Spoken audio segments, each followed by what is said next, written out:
second honeymoon to Niagara Falls was just as big of a mistake as the first one. Oh, no, it wasn't. I'm so sorry you made me go on this trip I could just die. I didn't make you go. You shanghaied me. You even tried to get me to marry you. Again. Was that such an unreasonable request? Yes, it isn't legal. And why not? Because a man can't be punished twice for the same crime. Now, we're at Niagara Falls.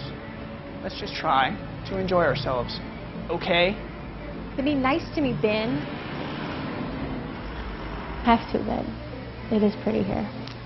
Tomorrow we'll go to the falls. Forget about that rat trap in the apartment we live in. I see Niagara Falls on the laundry detergent box every day. How can you be so cynical? At least I have a little romance in my soul. Just thinking about the falls brings back so many memories. Yeah. What does it remind you of, Ben?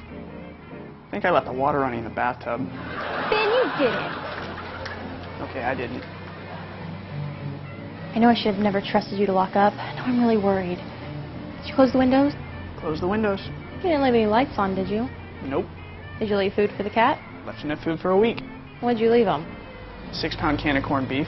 Well, did you empty it onto a plate for him? No. Why do you expect the cat to eat it? I left the can opener on top. I knew we should have brought all the pets with us. A little parakeet locked in a cage. The cat can't even go outside. And who's going to feed the goldfish? But they're terribly unhappy. They're not unhappy. They're having a fine vacation. They are not. They are too. When we left, the cat was fishing. Fishing? Where? In the goldfish bowl. He was using the parakeet as bait. Benjamin Cooper. Evelyn, I'm only kidding. The animals are fine. Do you remember what we did on our first honeymoon? We talked until 5 in the morning.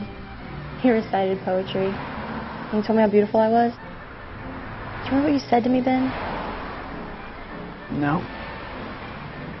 You told me that your love for me was like a raging inferno.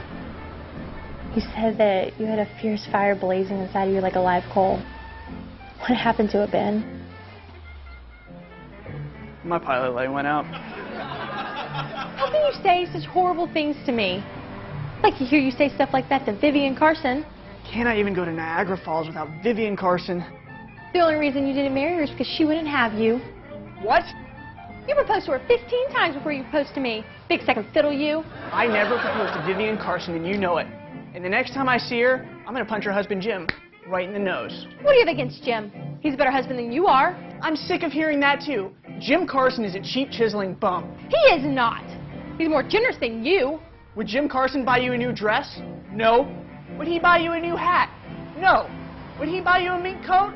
No. Well, would you buy me a mink coat? No. Why should I buy you anything that Jim Carson wouldn't? Stop screaming. You're going to the whole hotel. Well, then stop provoking me. You want me to do nothing but fight, fight, fight. No, I don't.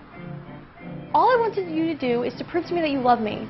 And instead you go into a tantrum. Evelyn, what more proof do you need? I tell you 1,000 times a day.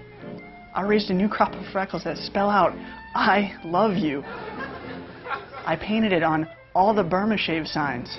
And now, we're at Niagara Falls. What do you have to say to that? Ben Cooper, I love you.